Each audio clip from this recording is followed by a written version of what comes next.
वाला पीडीएफ किसमें डालते हैं इसको?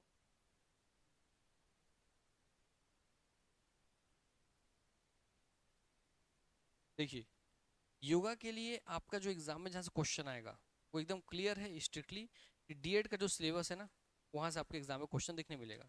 तो भविष्य में जब भी आप योगा का टॉपिक देखें और आपको तैयारी करना हो तो आप किसी और बुक की तरफ अपना ध्यान ना भटकाएं।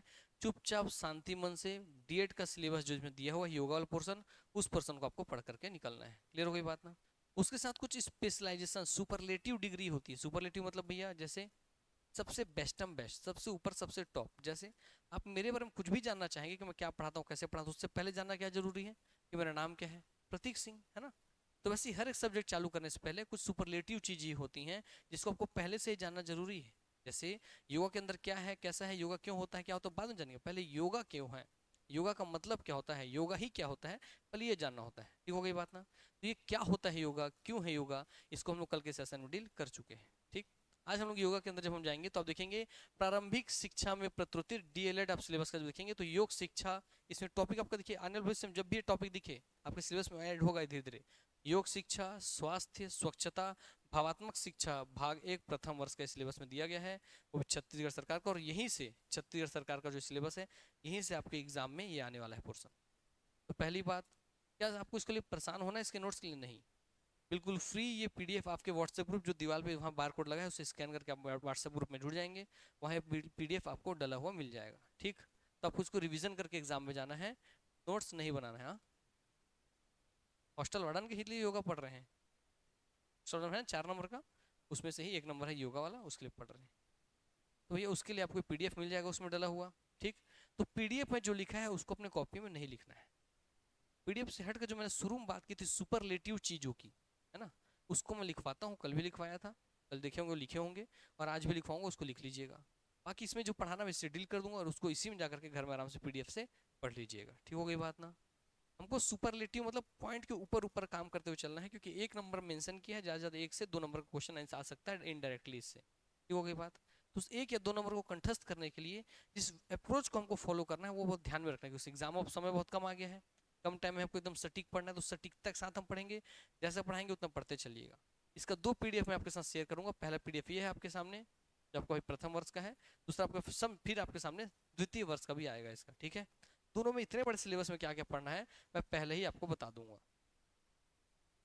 चलिए, तो देखिए इसके अंदर पूरा सिलेबस जब आपका आता है, इस सिलेबस में से हमको किस को पढ़ना है अलग से, उस पर हम बात कर लेते हैं।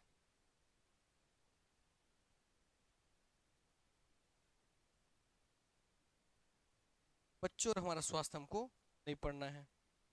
विद्यालय के संदर्भ में बच्चों का स्वास्थ्य हमको नहीं पढ़ना है अभी। सामुदायिक स्वास्थ्य नहीं पढ़ना है। व्यक्तिगत विभिन्नताएं नहीं पढ़ना। व्यक्तिगत विभिन्नताएं देखिए, क्या आपके 10 नंबर के बाल मनोविज्ञान में व्यक्तिगत विभिन्नता वाला टॉपिक दिया है? यहीं से क्वेश्चन आएगा वो। क्या आपको समावेशी दिया है, समावेशी शिक्षा?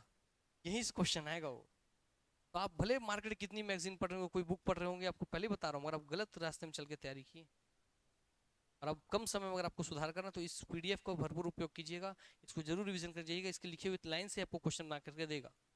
इसलिए हम देखते हैं एग्जाम में प्रश्न तो बहुत सिंपल पूछता है कि भैया योगा के कितने प्रकार हैं, 2 3 4 5। और हम क्या मार्केट बुक उठा कर पढ़ने लग जाते हैं, तो उसमें बोलते हैं योगा युज धातु से लिया गया है, संस्कृत के युज धातु से लिया गया, जिसका मतलब होता है संयुक्त करना, योग करना, जोड़ना। किसको जोड़ता है? आत्मा से परमात्मा को जोड़ता है। वहीं से हम पढ़ना चालू कर देते हैं, उसके आगे हम पता ही नहीं रहता। तो इसलिए आप सही मटेरियल के साथ पढ़ना चालू करेंगे तो आप सही क्वेश्चन समझ पाएंगे और सही आंसर को टिक कर पाएंगे। समझ में आ गई बात ना? इसलिए ध्यान रखेंगे कि भैया इसमें ये जो टॉपिक है ये आपके उस वाले एग्जाम के जो 10 नंबर का बाल मनोविज्ञान है उस वाले टॉपिक को कवर यहाँ से कर सकते हैं। ठीक, तो इसी का आप उपयोग कर लीजिएगा। फिर व्यक्तिगत विभिन्नता के कारण, मानसिक एवं सामाजिक आवश्यकता, ये सब उसी का हिस्सा है। हमारा हमको जो पढ़ना है, जिस टॉपिक को मैं आपको डील करूंगा वो टॉपिक बेटा योग शिक्षा। कौन सा टॉपिक है? योग शिक्षा।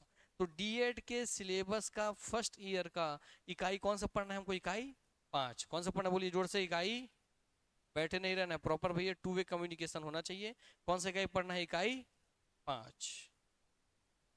इकाई 5 पढ़ने से पहले, जो कि आज मैं पढ़ाऊंगा आप सबको, इसको पढ़ने से पहले बहुत सारी चीजें आपको पहले से जानना चाहिए था, जिसको मैंने कल डील कर दिया है बच्चों के साथ, है ना? मगर आप चिंता मत कीजिए, घर जाकर उसको एक बार देखिएगा।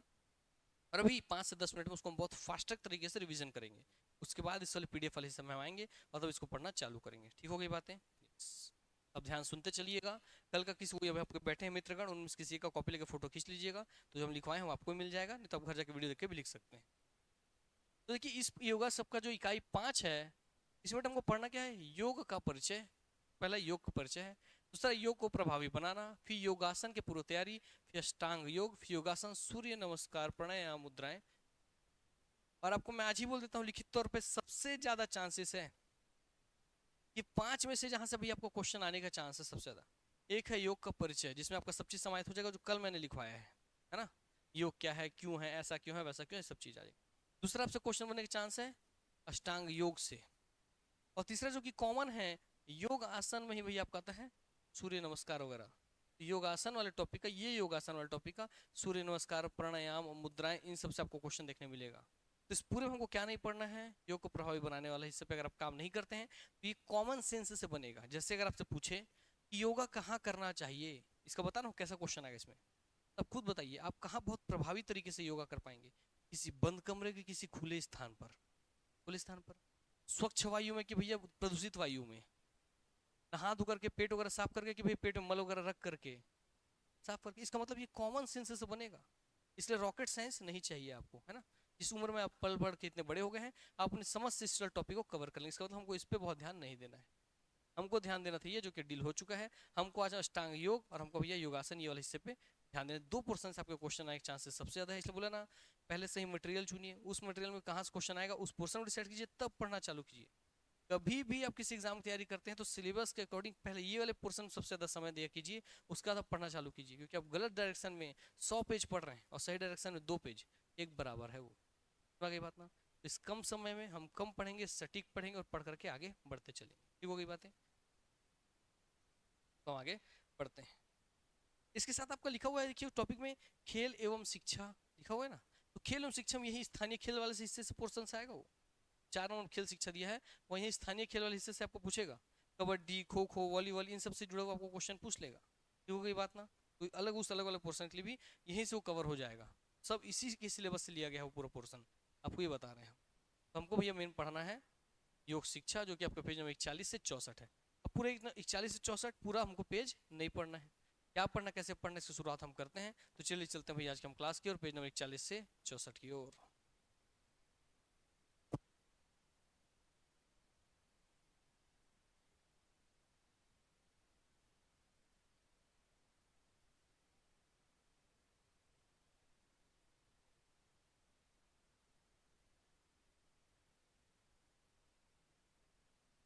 कौन सा इकाई पढ़ना है बताइए? इकाई 5, बस यही चाहिए था। कितना टेंशन आप कर रहे हैं, छोटी छोटी चीजों पे आपका ध्यान रहे, इतना ध्यान से आप पढ़ेंगे, क्वेश्चन आपको बनेगा एग्जाम में।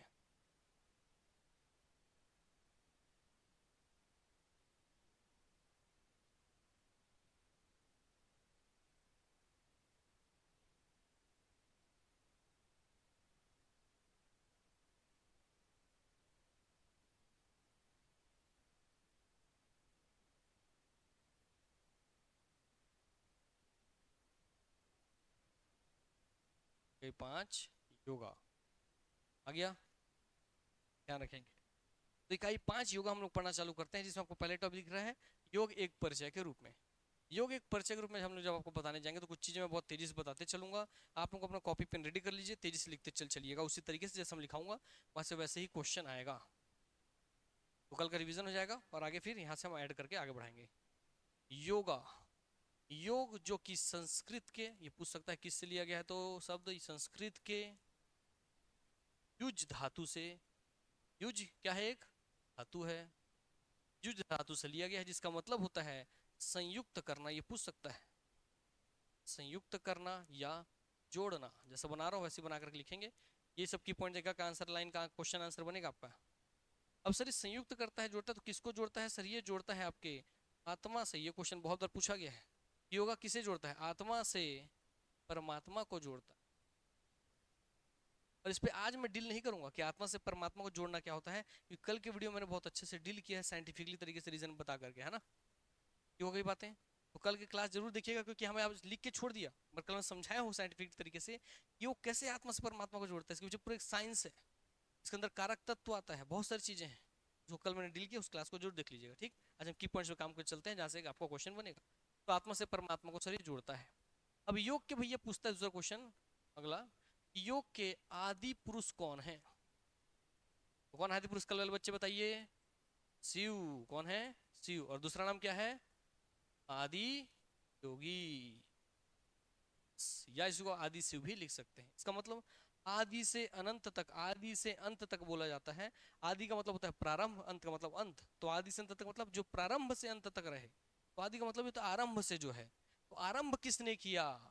किसने योगा की उत्पत्ति की? किसने योगा को आरंभ किया? किसने योगा का रचना किया, सृजन किया? कोई भी ऐसा शब्द पूछेगा, आंसर क्या होगा?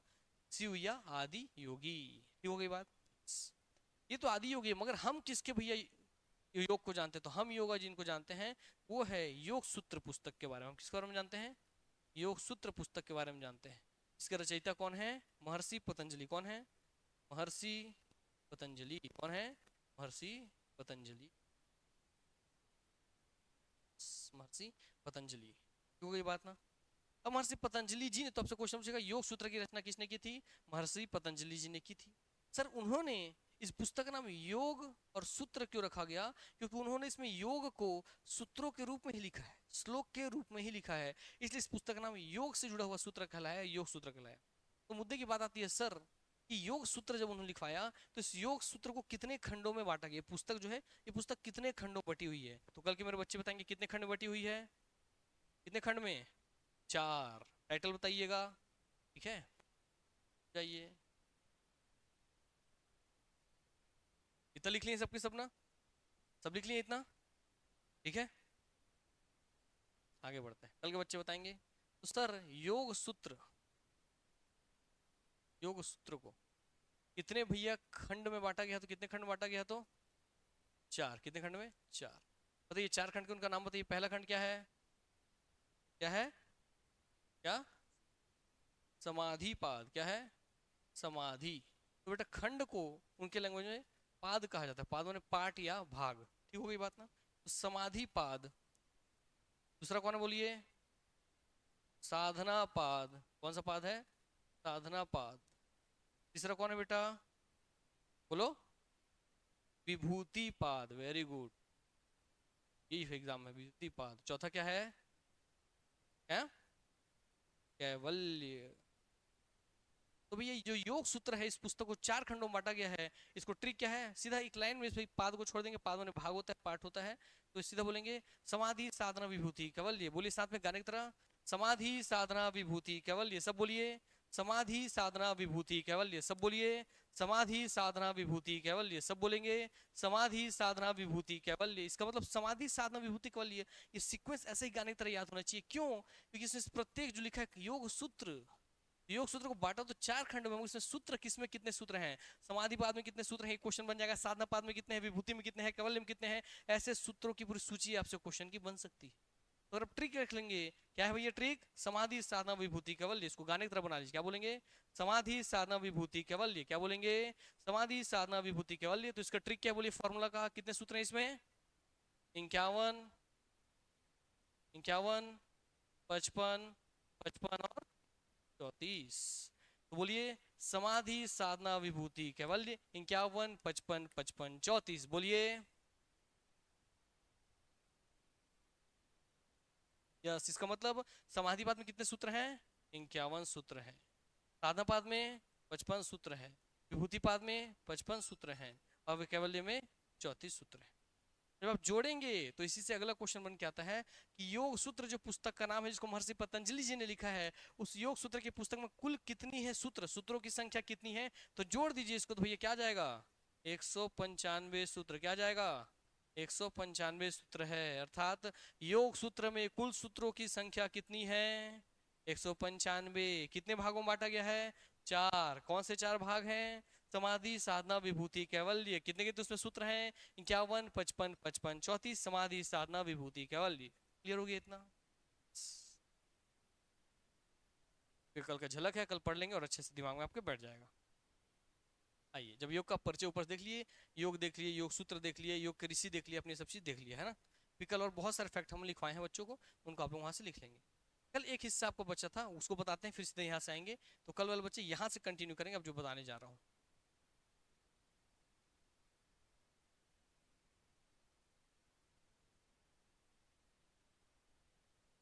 और आज वाले लिख लेंगे अभी, है ना, कुछ कुछ चीज़ों को। कल वाले जहाँ बताऊंगा वहां से लिखेंगे, मैं आपको कल वालों को बोलूंगा यहाँ से लिखिए, वहां से लिखिएगा।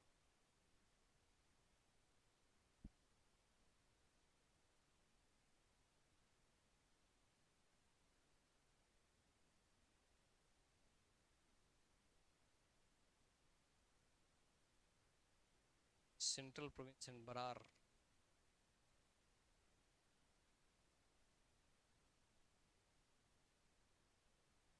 आ गया सूत्र, विकिपीडिया।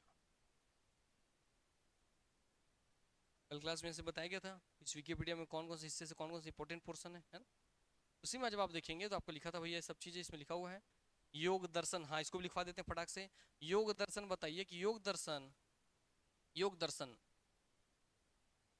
जो भैया कहाँ लिखने वाले, हाँ, योग दर्शन किस दर्शन से प्रभावित है, तो क्या बताएंगे, सांख्य दर्शन से। हर क्वेश्चन का आंसर कल दिए हैं, सांख्य दर्शन से।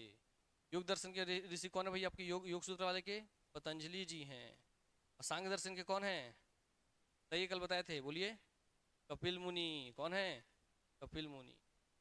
सांख्य दर्शन में कुल कितने आपके तत्व बताए गए हैं, 25 तत्व। वेरी गुड, कितने तत्व बताए गए हैं, 25 तत्व। और इन्हीं 25 तत्वों को योग दर्शन भी मानता है, क्योंकि वो तो उसी से प्रभावित है। तो यहाँ 25 तत्व तो इसमें भी है वही, सेम टू सेम। पर योग दर्शन एक अलग से एक अलग तत्व जोड़ता है, एक 26वां तत्व जोड़ता है। तो योग सूत्र में कुल कितने तत्व हैं, 26 तत्व हैं। कितने तत्वों में बात होता है, 26। तो जो एक अलग से तत्व जुड़ा है ये कौन है, बताइए कल वाले बच्चे, कौन है, ईश्वरीय पुरुष। कौन है ये, ईश्वरीय पुरुष। वो पुरुष जो ईश्वर से प्राप्ति करने के लिए भैया नित्य प्रयत्नरत है, नित्य प्रयास कर रहा है कि मैं वो पुरुष जो ईश्वर से जुड़ना चाहता है। ये हो गई बात ना। तो 26वें तत्व के रूप में किसको जोड़ा गया है योग दर्शन में, ईश्वर या पुरुष को जोड़ा गया है। योग दर्शन में कुल कितने भैया आपके तत्व हैं, तो 26 तत्वों को माना गया है। तो आज वाला लिख ली इतना, ध्यान रखें। 6 दर्शनों में से एक दर्शन है योग दर्शन। आगे बढ़ते हैं, यहाँ से हम लोग जिसको जहाँ कल थे वहां पहुंचते हैं। समाधिपाद, साधनापाद, विभूतिपाद, कैवल्यपाद, 51, 55, 55, 34, 195 टोटल हो गया। बाकी सब लिखवाए थे वेद व्यास वाले जो कहा इंपॉर्टेंट वो लिखवा दिए, कल छोड़ देंगे उसको अभी। बात है अष्टांग योग, जो आपके सिलेबस में था, दूसरा पर्सन था नीचे लिखा था ना अष्टांग योग। अष्टांग योग यम नियम आसन प्राणायाम प्रत्याहार धारणा ध्यान समाधि। इसमें हम कल इसको डील किए थे, यम को डील किए थे, है ना। यम में भैया क्या होता है, तो पूछेगा यम जो है वो किस चीज से जुड़ा हुआ है, तो बताइए किससे जुड़ा हुआ है वो, किस चीज से है, उसमें किसकी बात की गई है, टाइटल यम में सामाजिक नैतिकता की बात की गई है, सामाजिक नैतिकता की। तो पूछेगा यम किस चीज के बारे में ज्ञान देता है, तो किसके बारे में ज्ञान देता है, सामाजिक नैतिकता के बारे में। उसमें सामाजिक नैतिकता से जुड़े कितने बिंदुओं पे बात की गई है, 5, है ना। क्या है भैया 5, बताइए, बोल के बताइए। हाँ, सत्य अहिंसा अस्तेय अपरिग्रह और ब्रह्मचर्य। क्लियर हो गई बात ना। इसमें मैंने बताया था कल सत्य, सत्य कैसा सत्य होता है, सत्य आचरण से मतलब है, बोलने वाला सत्य से मतलब नहीं है केवल, है ना। सब पांचों डील कर दिए थे। तो उसको हमने इसमें बताया था कि अष्टांग योग में जो इसका पहला हिस्सा था आपका यम, यम को कितने भागों में बांटा गया है, तो कितने भागों में बांटा गया है, 5। कितने भागों में, 5। यम किस चीज से किस चीज के बारे में बात करता है, तो सामाजिक नैतिकता के बारे में। किसके बारे में बात करता है, सामाजिक नैतिकता के बारे में। बोलिए किसके बारे में बात करता है, सामाजिक नैतिकता के बारे में बात करता है यम। यम सामाजिक नैतिकता के बारे में बात करता है। ठीक हो गई बात ना। तो टाइटल याद रखेंगे, पूछ सकता है एग्जाम में, यम किससे जुड़ा है, सामाजिक नैतिकता से बात कर। कल डील कर दिए हैं, जिनका आज है जाके देख लेंगे वीडियो, पूरे डील किए को। तो सत्य अहिंसा सत्य अस्तेय ब्रह्मचर्य और अपरिग्रह, ये पांचों डील हो गया था। इसके बाद आज वाले बच्चे में यहाँ से लिखना चालू करेंगे, इसके बाद वाले हिस्से से। यम के बाद हमारे अष्टांग योग में दूसरा हिस्सा कौन सा आता है, नियम। कौन सा आता है, नियम। और आज वाले बच्चों के लिए फिर थोड़ा सा बता देते हैं, आइए थोड़ा सा रिविजन कर लें। जो अष्टांग योग है मेरे मित्रों, अष्टांग योग, अष्टांग योग में टोटल 8 है भैया, 8 इसके हिस्से हैं, तभी तो अष्टांग नाम है। 8 हिस्से में जब देखेंगे, पहला यम, फिर नियम, फिर आसन, फिर प्राणायाम, फिर प्रत्याहार, प्रत्याहार, फिर धारणा, लिखिए नए आज वाले बच्चे, फिर ध्यान, फिर समाधि। इस 8 साधनों में से जो ऊपर के भैया 5 साधन हैं, इनको क्या कहा जाता है? बहिरंग साधन। क्या कहा जाता है? बहिरंग साधन। अब बहिरंग क्या होता है ये कल बताया था, तो कल का क्लास देख लेंगे, यूट्यूब में फ्री में डला हुआ है। हो गई बात है इतनी। बहिरंग साधन वो साधन जो हमारे शरीर को बाहरी दुनिया से काट दे। हो गई बात ना। हमारे शरीर में या हमारे में दो दुनिया है, एक दुनिया जो हमारे शरीर से बाहर है, जैसे आप सब, और एक दुनिया को जो हमारे शरीर के अंदर है, मेरा मन, मेरा मस्तिष्क, मेरे विचार। सुनवा गई बात ना। तो जो वो 5 साधन जो हमारे शरीर को बाहरी दुनिया से काटने के काम आते हैं, जब आप बाहरी दुनिया से कटेंगे, बाहरी दुनिया में आपको जो दिमाग दौड़ रहा है, कूद रहा है, फांद रहा है, इधर उधर चल रहा है, आप बाहरी दुनिया जो भटक रहे हैं, माया मोह में फंसे हुए हैं, उस माया मोह को छोड़ेंगे तब तो आप कहीं एकाग्र होकर के मन शांत करके बैठ पाएंगे ना। भाई बाहरी दुनिया छोड़े कैसे? बाहरी दुनिया का माया मोह त्यागे कैसे? तो उसमें ये 5 स्टेप आपको मदद करते हैं। इसलिए बाहरी दुनिया के कारण से क्या कहता है? बहिरंग साधन। बाहर से आपको बाहरी दुनिया से कनेक्ट का आपको डिस्कनेक्ट करके रखता है। क्लियर हो गई बात? जब बाहरी दुनिया से कट गए तब आप एक जगह बैठ गए, तब आप अपने अंदर झांकना चालू करेंगे। इसलिए जो बचे हुए 3 साधन है, धारणा, ध्यान, समाधि, ये कहलाते हैं अंतरंग साधन। क्या कहलाते हैं? अंतरंग साधन। क्या कहलाते हैं? अंतरंग साधन। लिख लीजिए आज वाले, मतलब भी समझा दिया गया इसका। अंतरंग साधन, ताकि अब जब आप ध्यान आंख बंद करके बैठे हैं तब आपका दिमाग कहीं और भटक रहा है, रे रे सोना मोना जादू टोना गुपचुप ठेला सब ये टपरी ओपरी दोस्त यार मूवी सूवी भटक रहा है। तो अब आपको धीरे धीरे इन विचारों की दुनिया को अपने आप से भी शांत करते रहना है। ये हो गई बात ना। यह है आपका अंतरंग साधन। हो गई इतनी बात। तो इसमें भी हम नियम कल डील कर लिए थे, आज नियम हम डील करने जा रहे हैं। अब आज यहाँ नियम से आज भी बच्चे लिखेंगे, जो कल आए थे वो यहाँ से लिखना चालू कीजिए। तो नियम को जब आप देखेंगे तो नियम को भी कितने हिस्सों में बांटा गया है? 5 में। कितने में? 5 भागों में बांटा। कितने भागों में बांटा गया है? 5। और जैसे आपका यम किससे जुड़ा था? सामाजिक नैतिकता से। अब समाज से आप डिस्कनेक्ट हो गए, समाज से आप हट गए, समाज से कट गए, उन 5 नियम का पालन करके समाज का आपको बोझ नहीं है, बर्डन नहीं है, क्योंकि आपने किसी ने झूठ बोला है, ना किसी कोई चीज चोरी किया है, ना आप इतना धन संग्रह किया है कि उसके चोरी होने का आपको डर है। तो भाई 5 आप 5 यम के 5 नैतिकता का पालन किए तो समाज से आपका डर हो गया खत्म।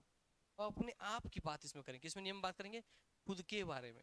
तो एक व्यक्ति होने के नाते आपकी नैतिकता क्या है, इसलिए नियम व्यक्तिगत नैतिकता से जुड़ा हुआ है। इसका विषय है व्यक्तिगत नैतिकता। लिख लीजिए कि नियम को 5 हिस्सों में बांटा गया है, 5 हिस्सों में, और उसका मतलब है व्यक्तिगत नैतिकता। और व्यक्तिगत नैतिकता से तात्पर्य क्या है? व्यक्तिगत नैतिकता से तात्पर्य है कि अगर आप इंसान पैदा हो गए, क्यों ये बात ना, तो आप इंसान पैदा होकर समाज में रहते हैं। समाज में कैसे रहना है ये तो यम ने बता दिया। यम में जो 5 बातें हैं उसने बताया कि समाज में आपको कैसे रहना है। तो सत्य बोलना है, अहिंसा करना है, चोरी नहीं करना है, संग्रह नहीं करना है ना, ब्रह्मचर्य का पालन करना है। तो भाई उसने बता दिया हमने, समाज के हिसाब से हो गया। और आप व्यक्ति हैं, जो क्योंकि आप मानव रूप में जन्म लिए हैं, तो आप व्यक्ति होने के नाते आपका खुद का क्या नियम कानून है जिसका अगर आप पालन करेंगे तभी आप इंसान हैं, वरना आप इंसान के रूप में भी जानवर हैं। जैसे आज भी जैसे कलकत्ता में जो हमारा रेप केस हुआ, वैसे आदमी को आप क्या बोलते हैं? लोग जानवर है बोलते हैं, नहीं बोलते? आप इंसान ग्रुप में लोग जानवर है, क्यों? क्योंकि वो व्यक्तिगत नैतिकता का पालन नहीं कर पा रहा है, ना ही सामाजिक नैतिकता का। ये तो कोई बात ना। इसका मतलब आप व्यक्ति हैं तो आपको व्यक्ति बने रहने के लिए, आप इंसान हैं तो आपको इंसान बने रहने के लिए इन्हीं 5 चरणों का पालन करना होगा। अगर वे 5 चीज मेंटेन कर रहे हैं तभी आप जानवर से हट करके व्यक्ति कहलाएंगे। समझ में आ गई बात? तो अब है तो हम सब भी क्या, सोशल एनिमल। क्या बोलते हैं? Human is a social animal. हम सब एक सामाजिक जानवर ही हैं। और हम जानवर होकर भी सामाजिक बन क्यों पाए? क्योंकि हम व्यक्ति बन पाए।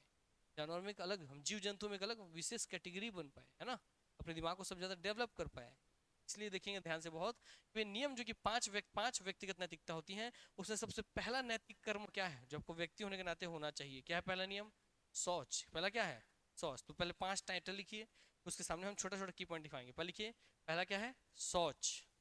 ये लिख लिया ऊपर का टाइटल ना। हाँ नीचे लिखिए शौच। पहला है एक करके शौच। दूसरा है बी करके या 2 करके संतोष। दूसरा क्या है? संतोष।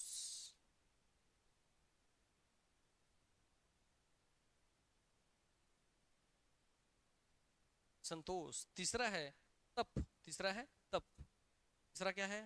तप। तीसरा क्या है? तप। चौथा क्या है? स्वाध्याय। क्या होता है? चौथा क्या है? स्वाध्याय। चौथा क्या है? स्वाध्याय। और पांचवा क्या है? ईश्वर प्राणिधान। पांचवा क्या है? ईश्वर प्राणिधान। तो इसमें 5 क्या भैया, जैसे उसमें आपका था सत्य अहिंसा स्थिर परिग्रह ब्रह्मचर्य, बस इसमें क्या क्या 5 5 है, तो बोलिए शौच संतोष तप स्वाध्याय ईश्वर प्राणिधान। क्या बोलेंगे, शौच संतोष, स से खत्म हो गया, सच है शौच, स से संतोष, शौच संतोष खत्म, फिर इन तीनों को एक साथ बोलेंगे। शौच संतोष के बाद तप स्वाध्याय ईश्वर प्राणिधान, क्या बोलेंगे, शौच संतोष तप स्वाध्याय ईश्वर प्राणिधान। क्या बोलेंगे, शौच संतोष तप स्वाध्याय ईश्वर प्राणिधान।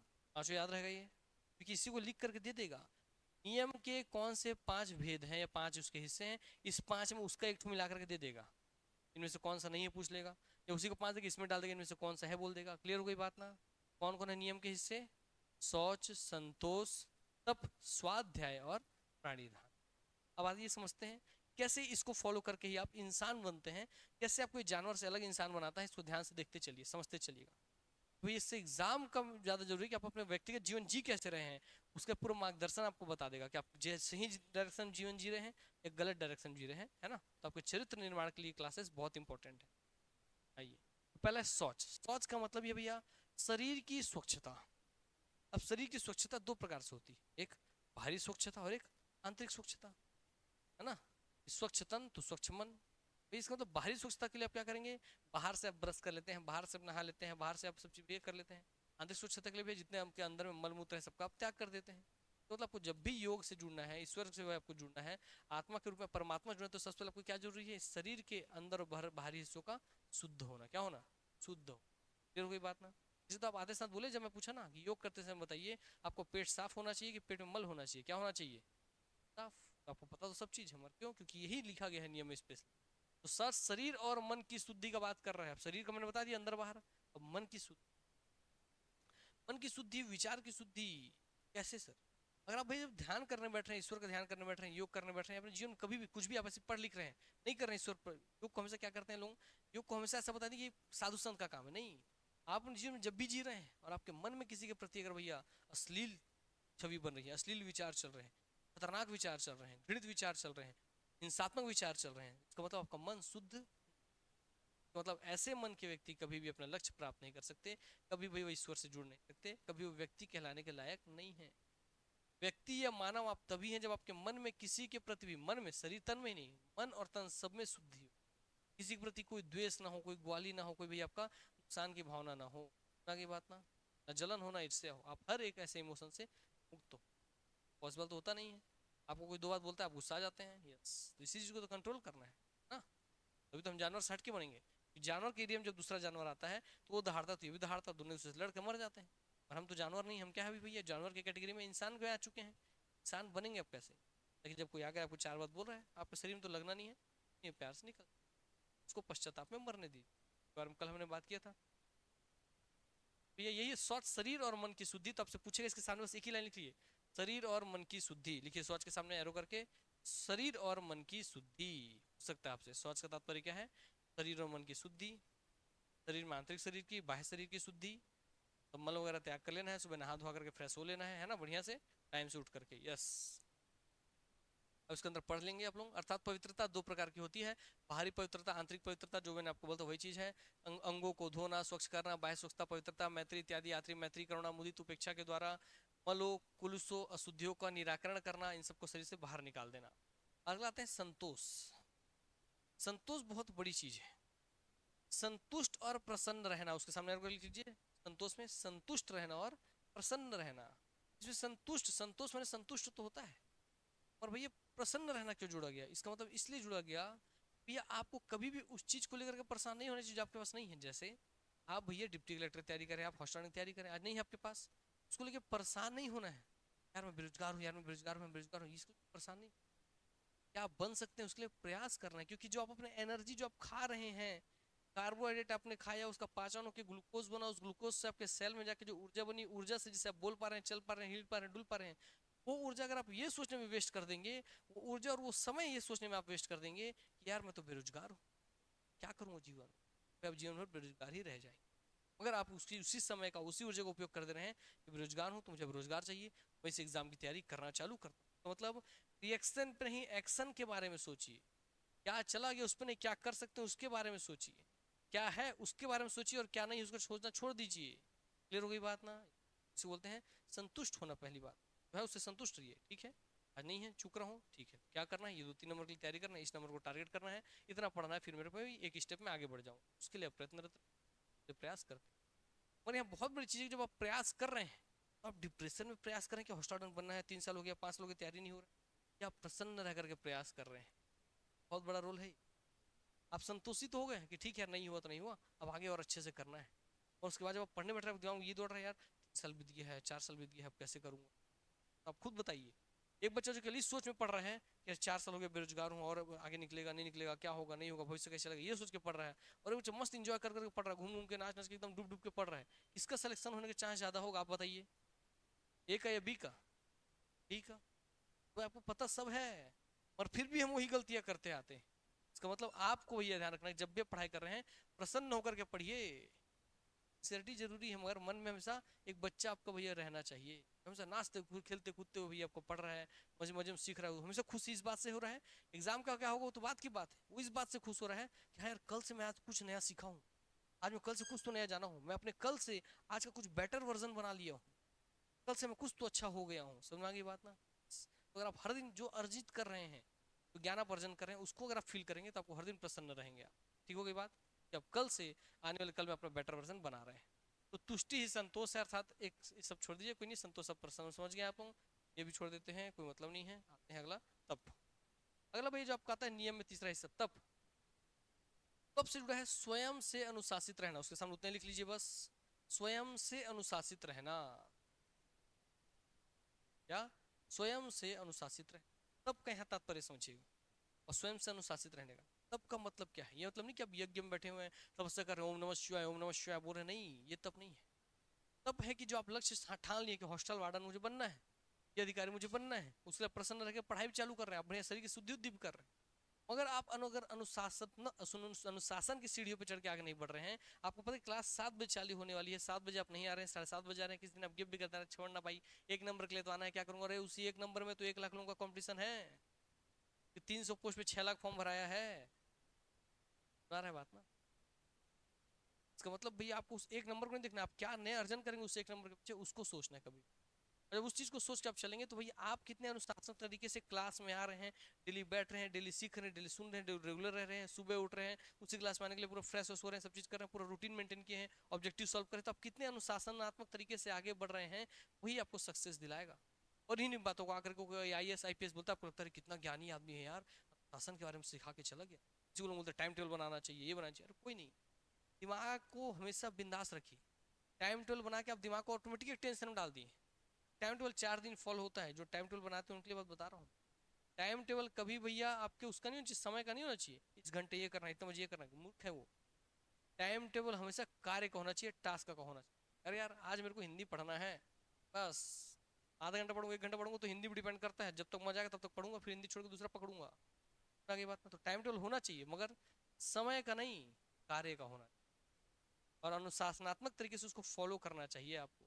रेगुलर क्लास आप आ रहे हैं, रेगुलर भैया आप रहे हैं, बीमार हैं तो दवाई खा के आ जाए, बहाना खुद को बहाना मत दीजिए, क्योंकि लिखा है क्लियरली, स्वयं से अनुशासित, खुद को अनुशासित होना पड़ेगा, स्वयं को तब करना है। बुखार में है, दवाई खा के घर में बैठ रहे हैं ना, यहाँ भी आके बैठ सकते हैं, नहीं दिमाग घुसेगा, सुनेंगे तो कम से कम एक बार ना, कुछ नहीं से सही, something is better than nothing.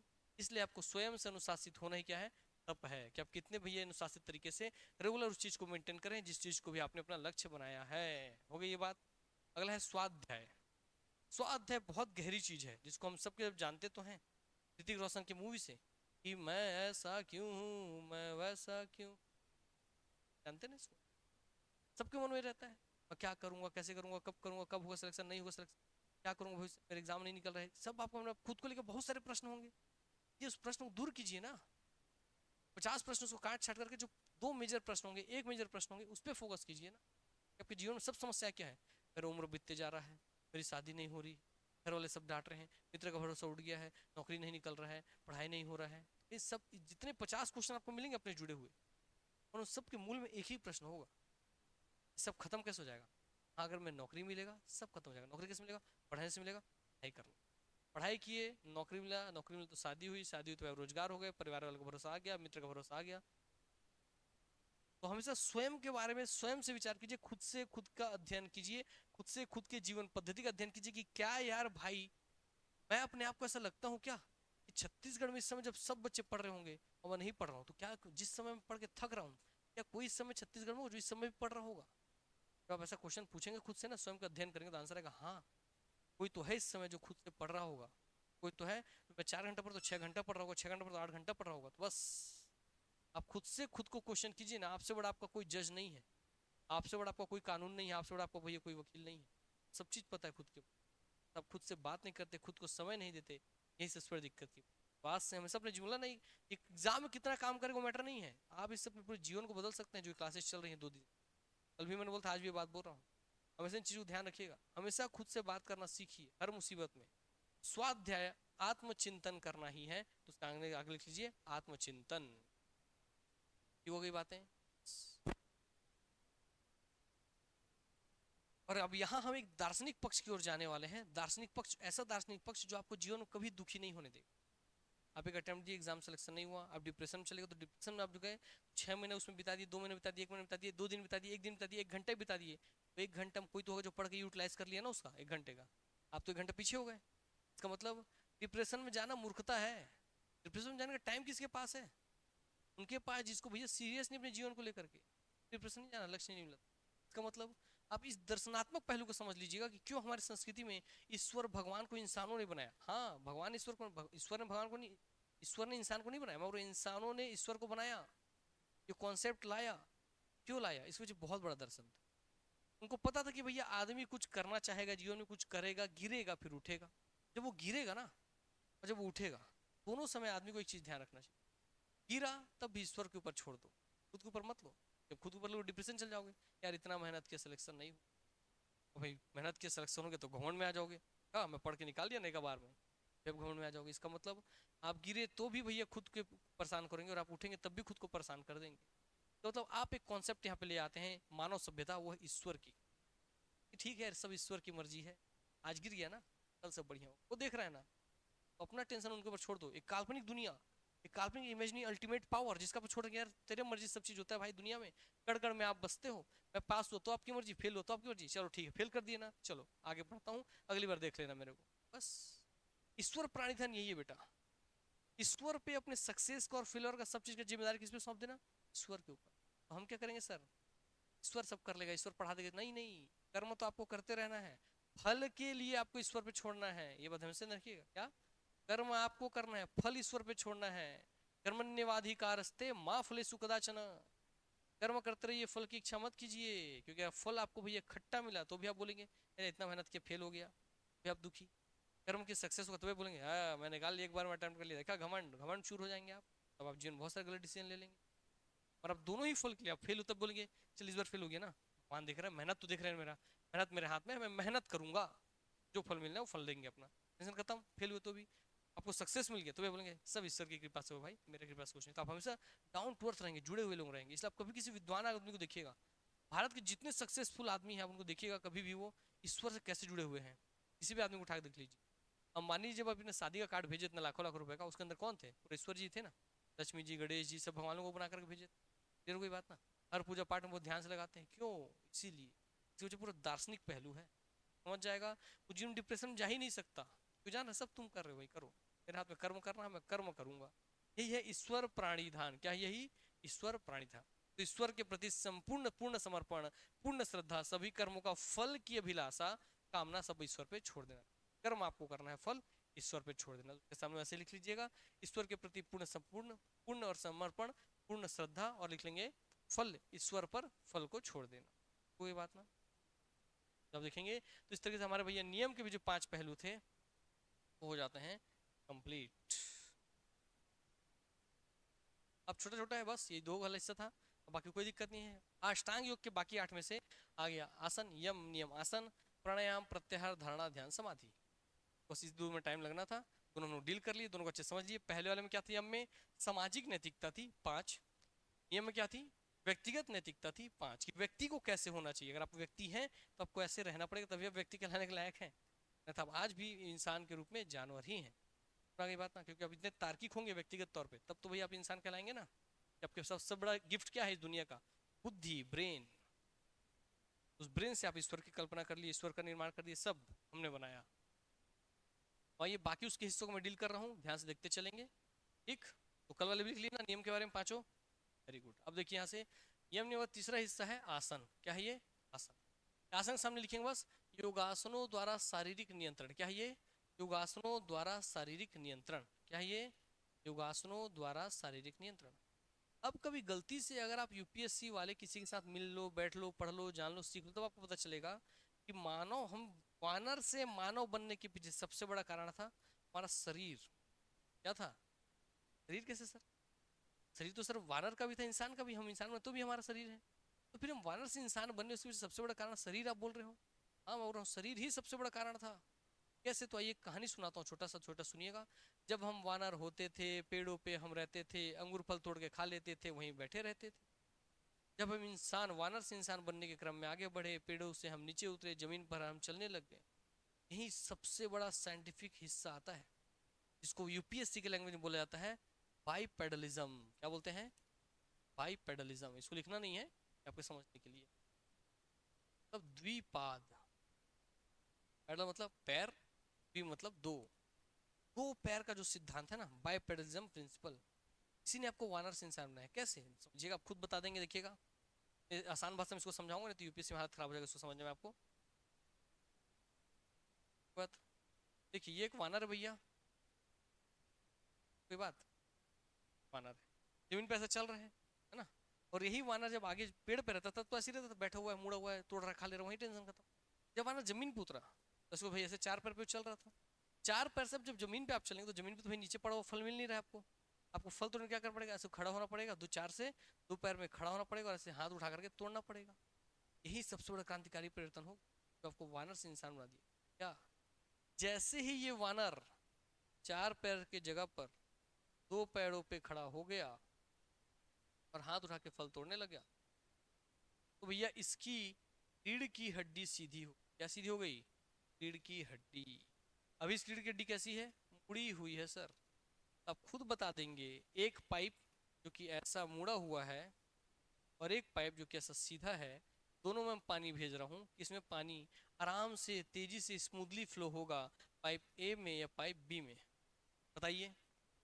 Pipe ए में, सबको पता है ना ये बात। मुड़ी सुड़ी पाइप है तो पानी अच्छे से फ्लो नहीं, बस यही तो था। जब वानर थे, आप चार पैरों में चलते थे, आप रीढ़ की हड्डी मुड़ी हुई थी, तो भैया इसमें ब्लड सर्कुलेशन अच्छे से नहीं होता था, तंत्रिकाओं का, तंत्रिका तंत्र का अच्छे से सिग्नल ट्रांसमिट नहीं होता था, जिसको से हम वानर के वानर रह गए। मगर जैसे ही हम जमीन पे वानर उतरे और जब वानर भैया दो पैरों पे खड़े होकर के चलने लग गए, हाथ उठा करके भैया तोड़ना सीख गए फल वल को, तो भैया उनको अपना हाथ का उपयोग करने आ गया। क्लियर हो गई बात ना? अब उनका जो पैर था वो हाथ बनने जा रहा है। देखिए आपका हाथ कैसे बने बता रहा हूँ, हाथ बनना चालू हो गया, वो चीजों को पकड़ना, समझ, इस्तेमाल करना सीख गए। क्लियर हो गई बातें? पैर पे जैसे खड़े हुए, रीढ़ की हड्डी सीधी हो गई, रीढ़ की हड्डी सीधी हो गई, नहीं खड़े होने से? यस, सीधी हो गई, तो भैया इनके अंदर ब्लड फ्लो आसानी से होने लग गया, तंत्रिकाओं के द्वारा सिग्नल बहुत तेजी से ट्रांसमिट होने लग गया, जिससे हमारे दिमाग में इलेक्ट्रिक सिग्नल जब जान लगे, तेजी से जान लग गए, तो हमारे दिमाग का विकास होना चालू हो। क्लियर हो गई बात? इसलिए आज भी जब आप पागल होते हैं, आपको किसका झटका दिया जाता है? इलेक्ट्रिक का झटका ना, ताकि भाई आपके तंत्रिकाओं में करंट अच्छे से फ्लो हो और आपका याददाश्त वापस आ जाए, क्योंकि दिमाग का विकास हो जाए। है कि आज भी इलेक्ट्रिक झटका क्यों देते हैं? इसीलिए। ये हो गई बात ना। तो ऐसे ही जैसे हम इसमें आए, खड़े हो गए सीधे, तो इसे बोलते हैं एक पैर दो पैर, तो इसे दो पैर से होता है द्विपाद, बायपेडलिज्म सिस्टम। तो वानर से इंसान बनाने में सबसे बड़ा हिस्सा बायपेडलिज्म का था, क्योंकि जब हम दो पैरों पे आए तो हमारी रीढ़ की हड्डी सीधी हो गई, जिसकी वजह से हमारे दिमाग का विकास होना चालू हुआ और हमारा दिमाग विकास होकर के आज वानर से इंसानी रूपी दिमाग बन चुका है। ये हो गई बात ना। ये कॉन्सेप्ट है, इसी में पढ़ते हैं। ठीक इतना। अब जब हम हाथ खाली कर दिए, तो हाथ खाली तो हम तोड़ के खा रहे हैं, और वही यही में जब कोई जानवर हमारे सामने से आएगा, आप सोचिए, आप खुद वानर उस समय इमेजिन कीजिए, कोई सामने से शेर बाघ आ रहा है, भैया आपको अगर आज जानवर कुत्ता दौड़ाता है तो आप फट से पत्थर थोड़ा उठा के मारते हो कि नहीं मारते हो? इसका मतलब भैया इंसानों में सबसे पहले आपका क्या चलता है भैया? कौन सा काल था? पाषाण काल था कि नहीं था? पाषाण काल ही क्यों आया? अब इतिहास में पाषाण काल ही क्यों पढ़ते हो, पत्थरों काल ही क्यों पढ़ते हो, पैलियोलिथिक एज क्यों पढ़ते हो? क्योंकि भाई जब हम दो पैर में आए और हम वानर से इंसान बने, तो जब हमको सामने से कोई मारने आया जानवर, तो हम जमीन में पड़ो पत्थर ही तो उठाए, और हम पत्थर से जब मारे तो भाग गया, तो हम समझ रही इसमें कुछ तो बात है दया, इस पत्थर से डर रहा है, तो हम पत्थरों का उपयोग करना सीख गए। समझ गई बात ना? देखिए पत्थर से मार रहे हैं, ये भाग रहे हैं, नहीं भाग रहा है तो पत्थर पास में, तो पत्थर से कैसे मारेंगे? आ जाएगा उतने में। फिर धीरे से पेड़ का लकड़ी तोड़ दिए, उसमें उस पत्थर को फंसा दिए, तो भाई लकड़ी का भाला बना दिया, भाला बनाया था आदि मानव थे तो लकड़ी और भाई पत्थर का प्रयोग करना सीख।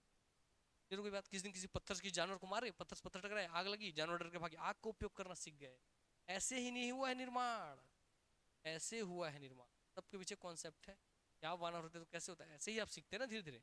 जो आप सीख पा रहे हैं, क्यों चीजों को पकड़ पा रहे हैं, क्योंकि आपके दिमाग में तेजी से इलेक्ट्रिक सिग्नल फ्लो हो रहा है, आपके दिमाग का हर दिन सोचने की क्षमता बढ़ते जा रही है, इस तरीके से आप इंसान बने।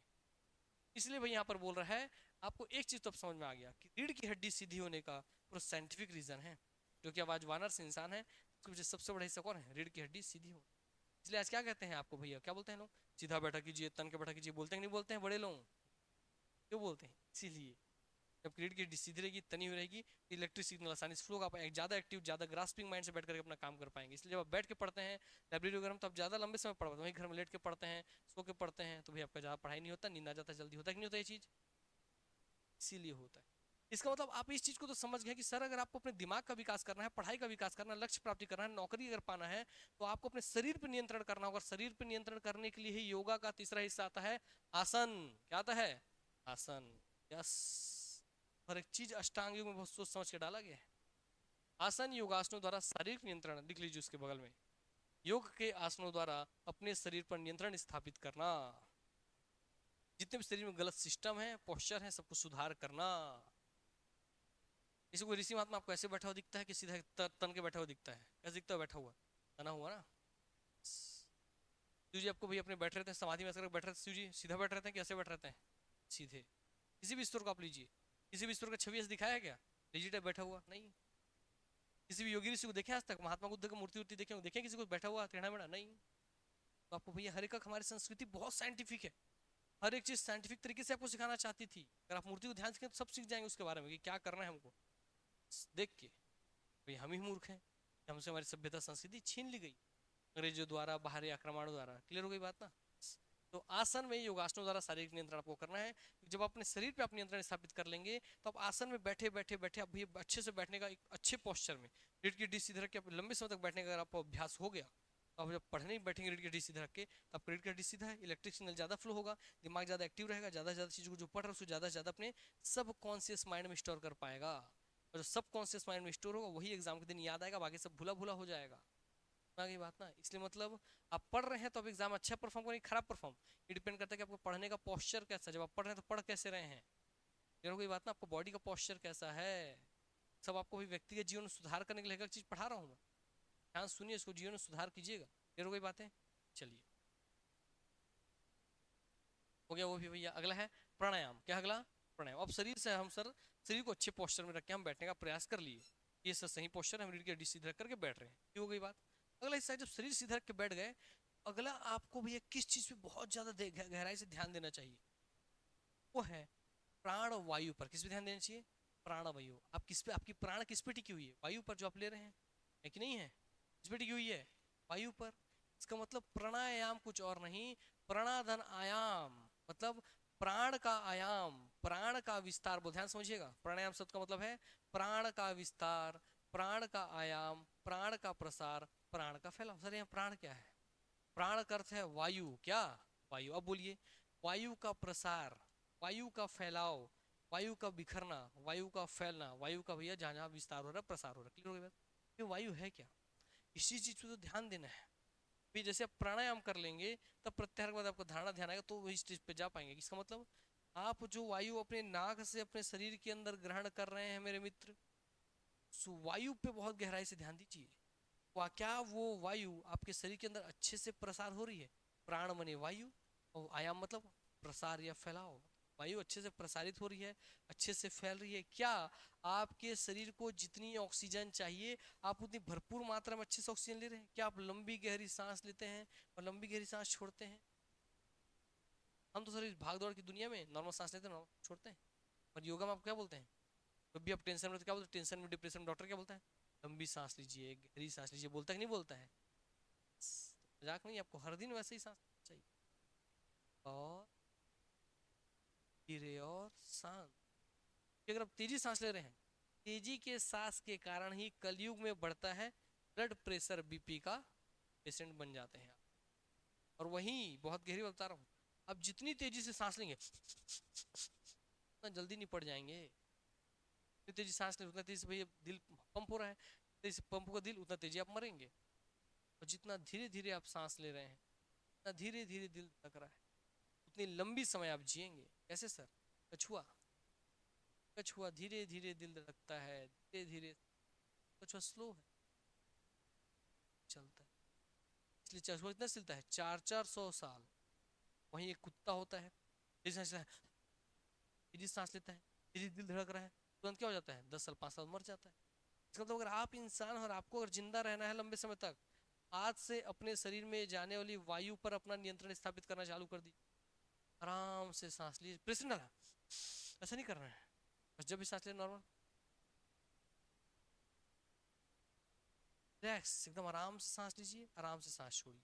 वायु को प्राण यानी कि वायु, प्राण यानी कि वायु, प्राण यानी कि वायु को आयाम, आयाम मतलब फैलाव विस्तार, उस वायु को आराम से अपने शरीर में फैलने दीजिए।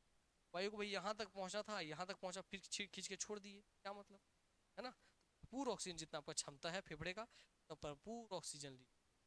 क्लियर हो गई बात ना।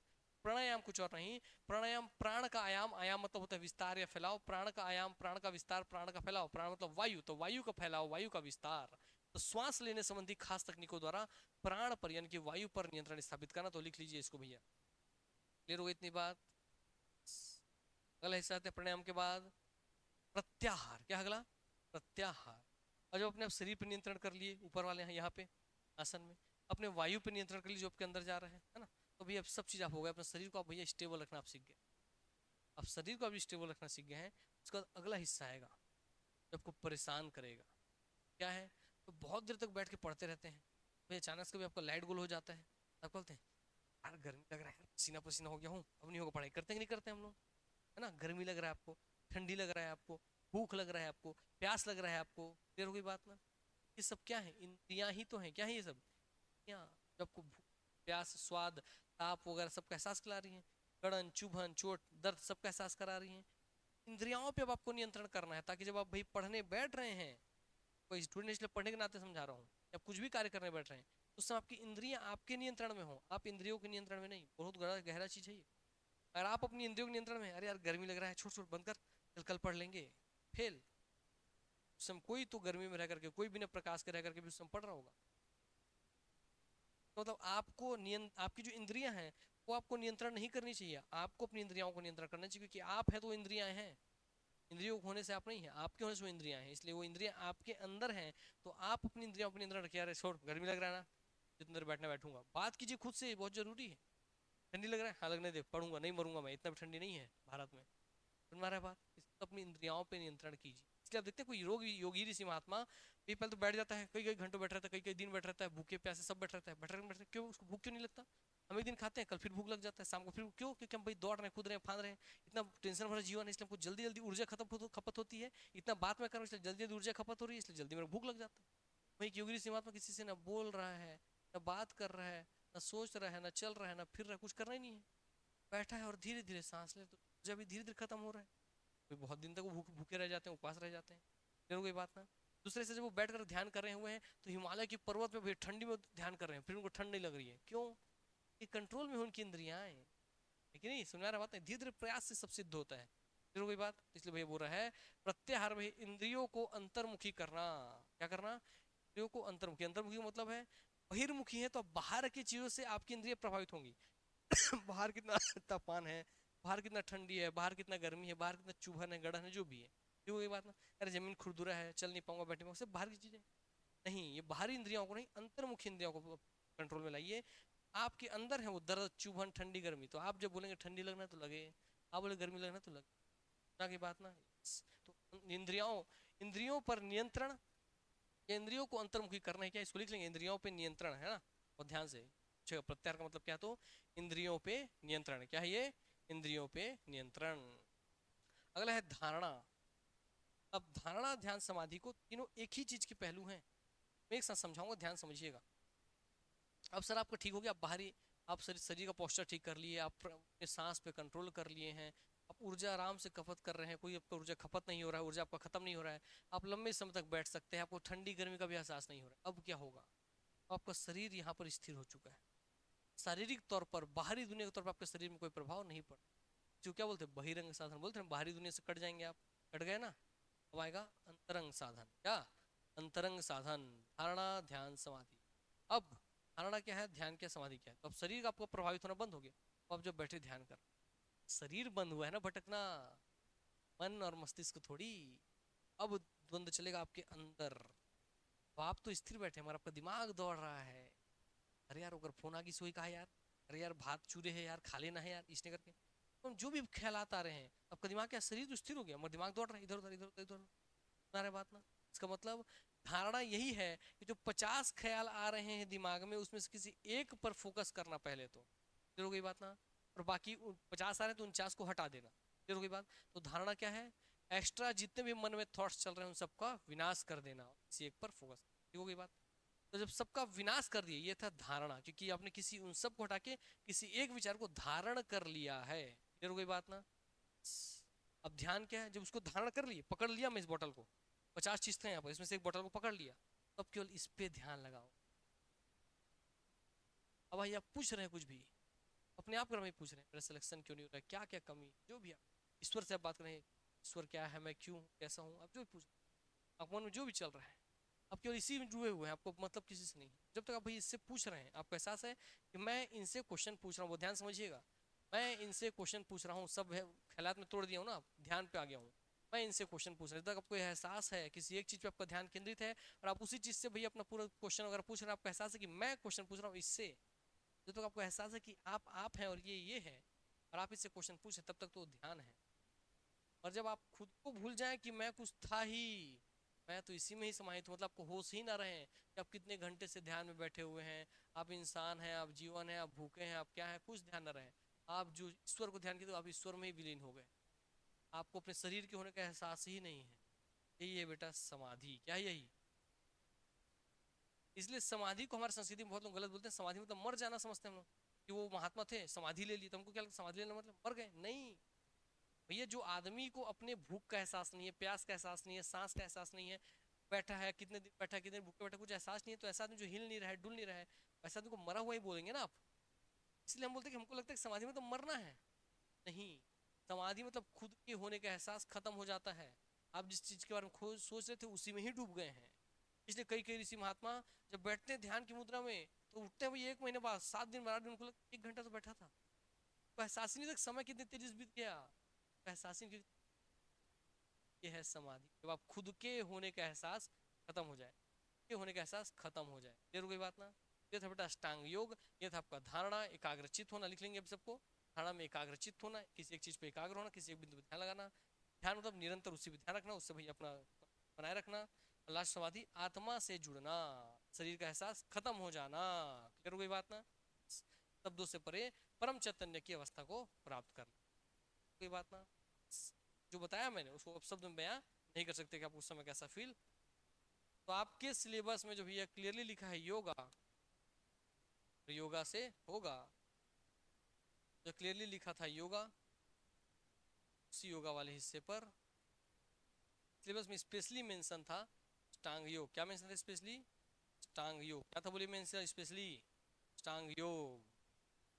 अष्टांग योग, और अष्टांग योग में ही आता है आसन, यम नियम आसन, उस आसन से फिर जुड़ा हुआ आगे आप देखते हैं भैया, पवन मुक्तासन, नौका चलाना आसन, सब आसन आप आगे जाकर देखेंगे, तो उसी से ही निकलता है। इसलिए अष्टांग योग से प्रश्न बनने का चांसेस बहुत ज़्यादा है, और अष्टांग योग के बारे में आपको सब बता दिया है। क्लियर हो गई बातें? अब चलते हैं हमारे पीडीएफ पे, पीडीएफ तो आपको दे दिया जाएगा, कोई दिक्कत नहीं, अब हम चलेंगे भैया आगे। अब चलते हैं इस पीडीएफ पे। तो आपका ऑनलाइन जितना हमको ज्ञान अर्जन करना था कर लिए, आपको नोट्स बनवा दिए, नोट्स आपको एक बन के रेडी हो गया। तो यह था सुपरलेटिव चीज़ें, इतना आपको योग के बारे में पहले से पता होना चाहिए, हमेशा पता होना चाहिए। इसके बाद आप भैया आगे जाके सिलेबस पे काम करेंगे, तो भविष्य में किसी भी एग्जाम को टारगेट करें ना, इस स्तर पे आपको तैयारी करना पड़ेगा। सुपरलेटिव चीज़ों को कंप्लीट कर लीजिए, समझ विकसित कर लीजिए कि वो क्या है, काहे है, क्यों है, तब भाई उसके अंदर का सिलेबस के बाद। जैसे आज भी छत्तीसगढ़ का बता रहा हूँ, बहुत आजीवन जस्ट प्रयास, एक नया बैच हमारा चालू हो रहा है। छत्तीसगढ़ की जो दुविधाएं हैं, समस्याएं हैं, क्या समस्या है, छत्तीसगढ़ के अधिकार में बच्चे कोचिंग की वजह से बट गए हैं। किसमें बट गए हैं? बच्चे व्यापम की तैयारी करते हैं, कुछ बेसिक तैयारी करते हैं, कुछ जो दोनों की तैयारी करते हैं, कुछ तैयारी करके दोनों देते रहते हैं। फिर हो गई बात। अब बच्चे का दिमाग ये हो गया कि यार व्यापम के भरोसे बैठे हैं, पीएससी के भरोसे बैठे हैं, और जैसा पिछले 5 साल देखे वैकेंसी आया ही नहीं, आया क्या वैकेंसी नहीं, इस साल भी खत्म होने वाला, एक ही वैकेंसी दिखा आपको हॉस्टल वाला, रिप्लेक्स वाला। 6 साल हो गया बच्चा, इस 6 साल में राज्य के पीएससी और व्यापम भरोसे बैठ कर पूरे 6 साल अपना निकाल दिया, वेस्ट कर दिया। तो मतलब उसने जीवन के 6 अहम साल खराब कर दिए। यहाँ की संस्था ने भी उनको ऐसे भी सिखाया है कि आप व्यापम एग्जाम निकालो या पीएससी। इस समय एग्जाम नहीं हो रहा था, उस समय भी भारत में केंद्रीय स्तर पर एसएससी का एग्जाम, रेलवे का एग्जाम हो रहा था कि नहीं हो रहा था? जब उसमें भी वही इंडियन हिस्ट्री आ रहा है, वही इंडियन ज्योग्राफी आ रहा है, वही इंडियन इकोनॉमिक्स आ रहा है, तो भी इसको क्यों नहीं देते हैं हम? तो हम आज तक इन्हीं चीजों में उलझ करके रह गए हैं। इसीलिए हम लोग एक नया बैच बना रहे हैं, इसमें हम पूरा फाउंडेशन ऐसा बना देंगे कि अब यूपीएससी का प्री दे रहे हैं आप एसएससी दे रहे हैं, आप रेलवे दे रहे हैं, आप व्यापम दे रहे हैं, आप पीएससी दे रहे हैं, कोई भी वनडे एग्जाम आप दे रहे हो सब क्रैक होगा। प्रयास बैच हम लोग ऐसी 17 तारीख से उसका स्कॉलरशिप टेस्ट है, अगर ऑफर मिलेगा तो प्रयास एक नया बैच हम चालू कर रहे हैं। इसका सिलेबस भी आपके पीएससी व्यापम से हट के हम लोग बनाए। पीएससी का भी सारा सब्जेक्ट है, व्यापम का भी सारा सब्जेक्ट है, का भी सारा सब्जेक्ट है, रेलवे का भी सारा सब्जेक्ट है। हम पूरा उसको रेडी कर रहे हैं, वो हम पढ़ाएंगे आने वाले समय में। वो जो बैच बन के निकलेगी वो आपके आने वाले समय में हर डायमेंशन में एग्जाम में हर एग्जाम बैठने के लिए सक्षम रहेगी। तो भरोसे में नहीं बैठेगी छत्तीसगढ़ में एग्जाम हो रहा है कि नहीं हो रहा है। आगे बात ना कि आप लोग इसी स्तर पे तैयारी कीजिए, जब भी आप पढ़ रहे हैं अपना फाउंडेशन इतना स्ट्रॉन्ग कीजिए कि आपको भी किसी भी एग्जाम बैठने में डर ना रहे। और जियोग्राफी तो पूछेगा, मेरे को पता पूरा जियोग्राफी क्लियर है से। आइए, आपका भैया व्यापम पीएससी दोनों एक प्रश्न पूछ चुके हैं। तो ये मानसून का जो हमारे छत्तीसगढ़ में आगमन होता है उसके पीछे के भौतिक कारण क्या है, बताइए, बता पाएगा? भौतिक कारण, भौगोलिक कारण क्या है? दक्षिण पूर्व मानसून तो पढ़ा हुआ है, दक्षिण मानसून का आगमन होता है, उसकी बंगाल की खाड़ी शाखा आती है। क्यों आती है? The question is why it is coming. अगर मैं बोल दूं कि मानसून दक्षिणी पश्चिमी मानसून आती है, कॉन्सेप्ट है पूरा। दक्षिणी ही क्यों, दक्षिण दक्षिण पश्चिमी ही क्यों, फिर बंगाल की खाड़ी शाखा से 90% क्यों? सबके पीछे कॉन्सेप्ट है, कुछ रटा हुआ चीज नहीं। ग्यारह था इसलिए मैं पढ़ लिए नहीं। आ क्यों रहा है वैसा, वो बताइए, कोई बता सकता है तो आप में से, आप में से कोई बता सकता है तो बताइए। अल नीनो ला नीनो तो बहुत रेयर है, तो कभी कभी उसमें से वर्षा हो जाती है। मानसून मैंने पूरा बात की है, जो 4 महीने वर्षा हो रही है।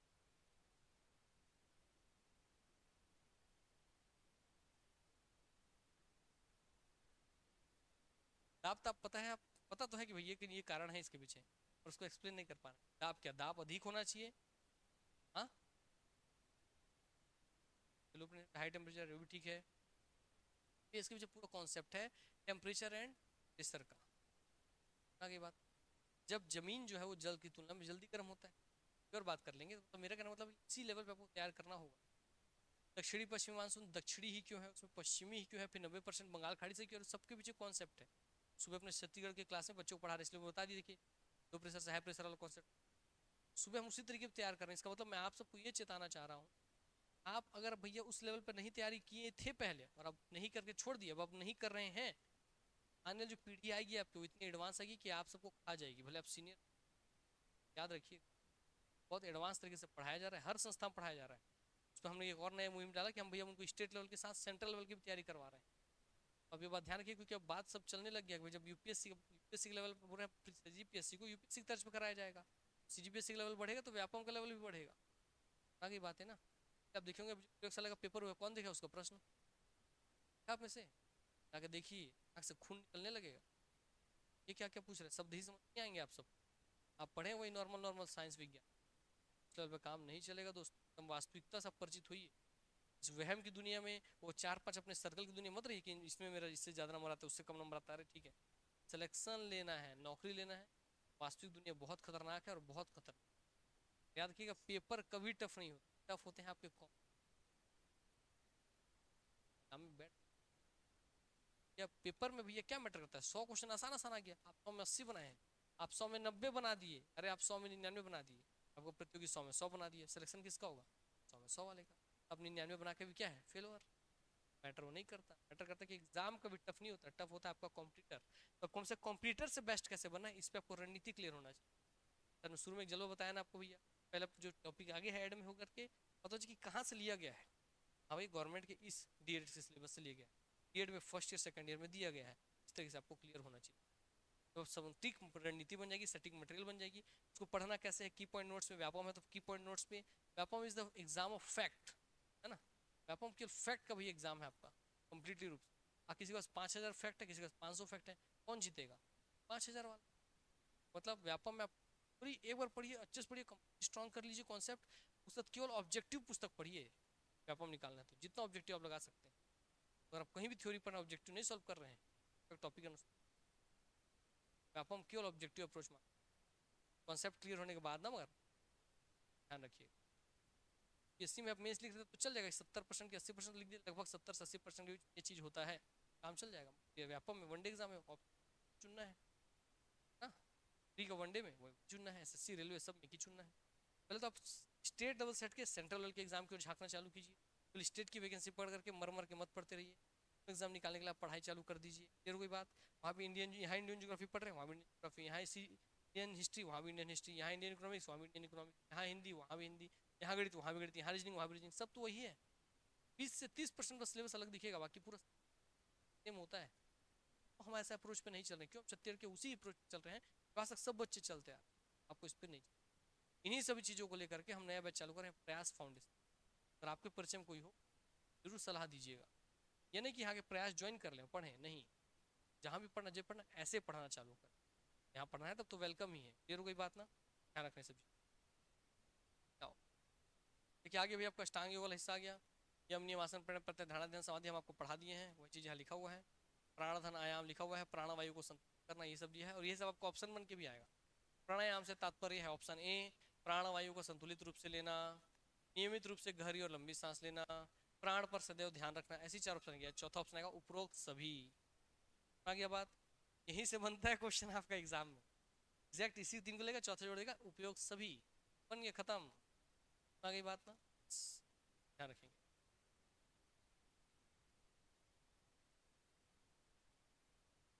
क्या इसको पढ़ लेंगे, अष्टांग योग मैंने पढ़ा दिया आपको। अब अष्टांग योग के बाद जब हम देखने जाएंगे तो मैं आपको जो मेन मेजर चीज पढ़ाऊंगा वो बता देता हूँ, आगे खत्म करता हूँ, बाकी आपको पढ़, मैं आपको पढ़ाऊंगा बस केवल सूर्य नमस्कार, जितने आसन उसमें से मैं सूर्य नमस्कार के बारे में आपको जानकारी दे दे रहा हूँ, उसके बाकी जितने आसन आपको दिख रहे हैं है ना, वो आसन आपको पढ़ लेना है एक बार, हो गई बात ना। एग्जाम में उसी क्वेश्चन आएंगे, एक भाई आपका नॉर्मल योग का सुपरलेटिव क्वेश्चन जो बता दिया, योग अष्टांग योग से आएगा, दूसरा आपके आसन से आएगा, तो आसन में सबसे ज्यादा चांस जिससे आने का वो है सूर्य नमस्कार, हो गई बात। नहीं पढ़ना है, बाकी पूरा पीडीएफ पढ़ करके नहीं चलना है।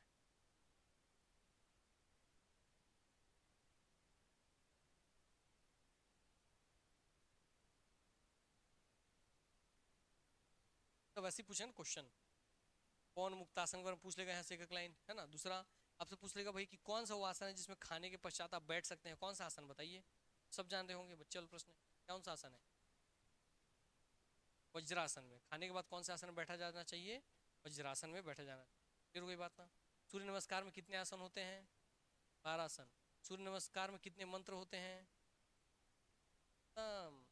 बता रहा था मैं, इससे पहले जितना क्वेश्चन पूछा वो सबको पता है, 80% बच्चों को पता है। 6 मंत्र होते हैं, इसलिए 6 स्टेप जाते समय, 6 स्टेप आते समय, वही मंत्र रिपीट होते हैं, 6 2 12। आगे बात ना, अप्रोच अगर सही नहीं है, बच्चे वाला प्रश्न जिसको पता है 6 60 से 6 मार्क आगे निकल जाएगा, जिसको नहीं पता छूट, ऑप्शन वही लिख रहेगा 12, तो वहाँ 12 आसन 12 मंत्र, फट से 12 मारेगा, काम खत्म। समझ रहे हो बात ना, ये चीज़ है,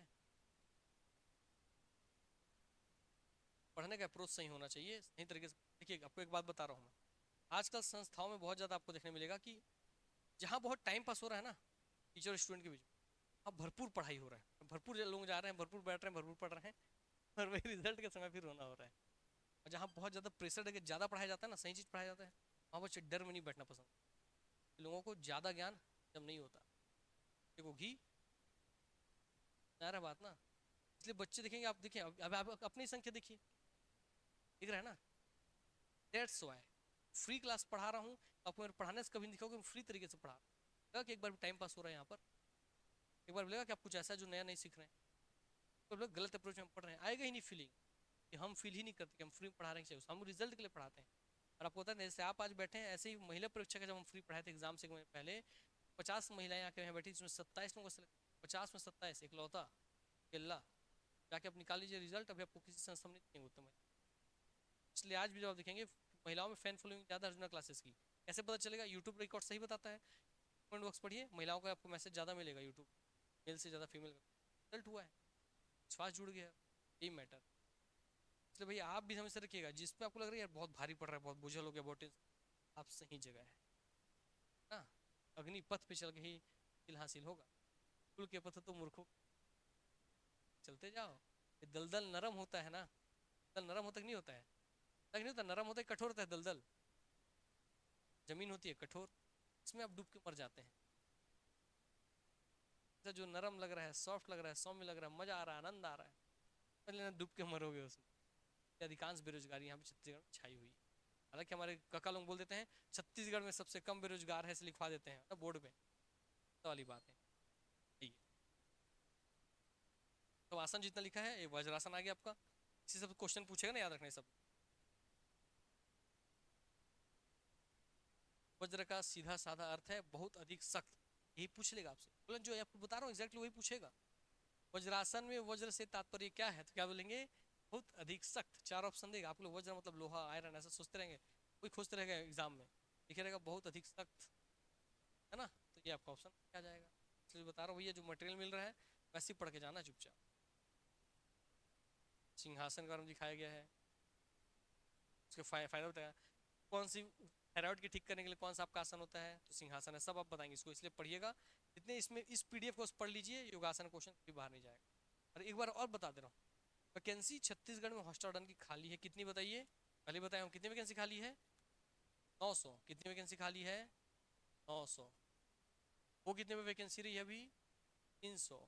छत्तीसगढ़ राज्य भैया अभी जब नई सरकार सत्ता ली है तो छत्तीसगढ़ राज्य कर्जे में थी, क्योंकि पुरानी सरकार कर्जे में डुबा के गई है, तो सरकार उस पैसा है नहीं, इसलिए हमारे वित्त मंत्री ने पैसा नहीं है तो नौकरी कैसे दे दूंगा, दे के भी पेमेंट नहीं दूंगा तो आप काम करोगे क्या, बोले थे ना ये बात। नहीं पता होगा थोड़ा अपडेट रखो अपने से, ये पैसा ही नहीं है। पैसा नहीं है तो इसका मतलब अभी तो आप एक एग्जाम देंगे, ये जो बचा हुआ इसका 600 पोस्ट है, ये आने वाले भविष्य में फिर इससे 300 एग्जाम होगा, फिर इससे फिर 300 एग्जाम होगा, क्योंकि पैसा ही नहीं तो एक साथ 600 एग्जाम देगा नहीं। क्लियर हो गई बात? ये भी लिया तो एक अटेम्प्ट और मिलेगा, इसका मतलब आप हॉस्टल सेम सिलेबस जो आज आप पढ़ रहे हो इसमें आप एक बार एग्जाम अभी देंगे, फिर एक एग्जाम देंगे, फिर एक एग्जाम देंगे, मतलब 3 बार एग्जाम सेम सिलेबस देगा। तो अगर एक बार में ये ऊपर ऊपर लेवल के क्वेश्चन खत्म, तो अगली बार उससे गहरा क्वेश्चन आप पूछा जाएगा। इसका मतलब जब आप पढ़ रहे हैं एक बार पढ़िए, सटीक पढ़िए, अच्छा पढ़िए, ताकि हर बार आपको बेनिफिट, हर बार भीड़ से अलग रह सके, फिर शुरू से ना पढ़ना पड़े होगा। क्लियर हो गई ये बात ना? ध्यान रखिए। इसके अलावा आपके सिलेबस में जब आप देखेंगे तो 100 में से 10 नंबर का बाल मनोविज्ञान और 4 नंबर खेल शिक्षा अगर आप हटा दें, 14 नंबर हटाएंगे तो बचता है 86 नंबर। ये 86 नंबर पूरे व्यापम के सिलेबस का सब्जेक्ट है, व्यापम का हर एग्जाम में कॉमन रहता है। फिर हो गई बात ना, कि अगर आप हॉस्टल सिंसियरली पढ़ लेते हैं तो आपको 3 अटेम्प्ट तो केवल व्यापम को हॉस्टल देने मिलेगा आने वाले 3 सालों में, मतलब कोई भी व्यापम के एग्जाम का आपका 86% तैयारी हो जाएगा सिलेबस। इसलिए व्यापम को सिंसियरली सीरियस होकर पढ़िए, ये हमेशा मैं बोलता हूँ, हर बैच में बोलता हूँ, इसको ध्यान बना लीजिए। व्यापम की अगर तैयारी बहुत सिंसियरली कर लिए तो आपको हर एग्जाम का 86% सिलेबस तैयार हो जाएगा, हॉस्टल का 3 अटेम्प्ट देने आपको मिलेगा मौका। आगे बात सेम सिलेबस की, तो अगर इस बार थ्योरी अच्छे से पढ़ रहे हैं, सीख रहे हैं, जान रहे हैं, या इसी बार निकल जाए, नहीं निकले तो अगली बार भैया आपको केवल ऑब्जेक्टिव अप्रोच रहेगा, रिविजन अप्रोच रहेगा, थ्योरी आपका कम। क्लियर हो गई बात है ना? और अभी से भी बहुत टाइम है आपका, लगभग 1 महीना। तो इसको लगता होगा बाल मनोविज्ञान किसी का अगर वीक है, 10 नंबर का पोर्सन है, 10 टॉपिक है उसमें, ये बता दे रहा हूँ, आप जाकर पता कीजिएगा। बाल मनोविज्ञान ओपन बोलता हूँ, क्योंकि देखिए मैं थोड़ा कटु भाषी आदमी टाइप का हूँ, जो बोलता हूँ कठोर बोलूँगा, सच बोलता हूँ। तो आप पता कर लीजिए छत्तीसगढ़ में बाल मनोविज्ञान, जिसमें आप नॉर्मली 5 टॉपिक लिखा हुआ दिखता होगा, जेल में उसमें 10 टॉपिक है, और यही बहुत लोगों को नहीं पता होता। 10 टॉपिक है और उसको पूरे छत्तीसगढ़ में जहाँ पढ़ाया गया है 10 नंबर के लिए, 10 दिन 10 क्लास 12 क्लास में खत्म कर दिया गया। मैंने उसको पढ़ाया 10 दूनी 20, हाँ, और 10 30, मतलब 30 से 35 क्लास में मैंने पढ़ाया है बाल मनोविज्ञान 10 टॉपिक, 10 नंबर के लिए। इसका मतलब मैं सबसे लगभग 3 साढ़े 3 गुना ज़्यादा पढ़ाया है मैंने। इसका मतलब भैया अगर आपको तैयारी करना होगा तो ऑफलाइन तो बैच पढ़ा के निकाल दिया, वो खत्म हो गया। आप अगर किसी को पढ़ना होगा तो बैच ऑनलाइन अभी अवेलेबल है, केवल 499 में, उसको ऐड करके पढ़ लेना भैया, 1 महीने पर्याप्त तो टाइम है। क्यों पढ़ना? क्योंकि उसका फायदा आपको फिर ये 3 एग्जाम में मिलेगा। आगे बात ना, और सिर्फ इसी में नहीं, आगे और भविष्यवाणी कर देता हूँ। आगे कोई भी व्यापम का एग्जाम आया जिसमें बच्चे जुड़े हैं, बच्चों से जुड़ा फील्ड है, हाँ, ये सिलेबस मिलेगा आपको देखने। ये हो गई बात ना, बाल मनोविज्ञान शिक्षा शास्त्र देखने मिलेगा ही मिलेगा। इसलिए भैया क्योंकि अब इस अप्रोच पे आप काम करना चालू, जिसको पढ़ना होगा ऑनलाइन ऐप में अवेलेबल है, पढ़ लेना, नहीं तो अपनी सब तैयारी कर रहे हैं तो बढ़िया बात है, जानना उनकी। हो गई बातें। बाकी ये जो 4 नंबर है, इसमें हम लोगों ने छात्रावास प्रबंधन पूरा पढ़ा दिया है। 4 नंबर में 1 नंबर दिया ना, छात्रावास प्रबंधन लिखा है स्पेशली, पूरा पढ़ा दिया हूँ मैं, इसी क्लास में पढ़ा करके तो पहले छात्रावास प्रबंधन खत्म। योगा कल हो जाएगा, योगा लगभग आज खत्म ही हो गया, कल आप लोग पढ़ के आएंगे, कल सूर्यासन बताऊंगा, एक और पीडीएफ वो हल कर डील करूँगा, कल योगासन खत्म। फिर हो गई बातें। इसके साथ भैया जितना पॉइंट टू पॉइंट पकड़ के हम खत्म करते चल रहे हैं, आप प्रॉपर जुड़ कर पढ़ते चलिए। 4-5 तारीख तक हमारे साथ तो आप जुड़ के पढ़ेंगे, सर आपको भाई फ्री छोड़ दिया जाएगा, आप बढ़िया फ्री में घर में रिवीजन कीजिएगा सप्ताह, बढ़िया से एग्जाम देने जाइएगा, कोई बात ना। तब तक कंटिन्यू रह करके पढ़ते चलिए, सीखते चलिए, और अगर कुछ सीखे ना सीखे, पढ़ने का सही तरीका सीखिए और जीवन में वैसे ही पढ़ते आगे बढ़िए, ठीक है। नेक्स्ट क्लास में, तब तक के लिए धन्यवाद, take care, love you all, good night, sayonara. बाल विकास, हाँ फास्टैग रिवीजन का प्लानिंग तो है, मगर देखते हैं अगर समय इसमें लग गया तो उसको देखें, बाकी पढ़ेंगे थोड़ा बहुत उसको भी, है ना। बाकी जिसको पढ़ना होगा ये वाला पीडीएफ नहीं डाला पीडीएफ।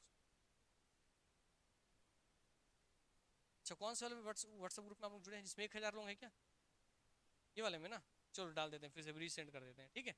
चलिए धन्यवाद।